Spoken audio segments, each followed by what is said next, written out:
பார்வையில் தலைமுழுக. மோட்டிவேஷனாக இருந்தாலும் கொஞ்சம் நியாயம் வேணாமாடா. எப்படா இதெல்லாம் மோட்டிவேஷன் சொன்னால் எவன்டா எடுத்துக்கோ. போய் பாட்டில் பொறுக்கிறியே, பாட்டில் பொறுக்கணும்னு ஆர்ன் பைக்கில் பின்னாடி அப்படியே ஸ்லோ மோஷனில் வரி. இதெல்லாம் ஒரு நல்லா இருப்படா போடா, உன்னெல்லாம் ஒன்றும் பண்ண முடியாது.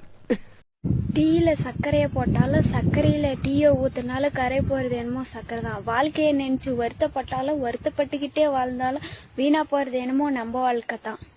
எஸ்ஐ சார், ஐயோ இங்க பாருங்க சார், ஒரே பைத்தியங்களா இருக்கு சார். அநியாயத்துக்கு மோட்டிவேஷன் பண்ணுற பேரில் கிரிஞ்சு பண்ணிக்கிட்டு இல்லைடா. சர்க்கரையில் டீயை போட்டாலும் டீயில் சர்க்கரையை போட்டாலும் அழிவு வாழ்க்கை. இந்த ரீல்ஸை பார்த்தது மிகப்பெரிய தப்பு.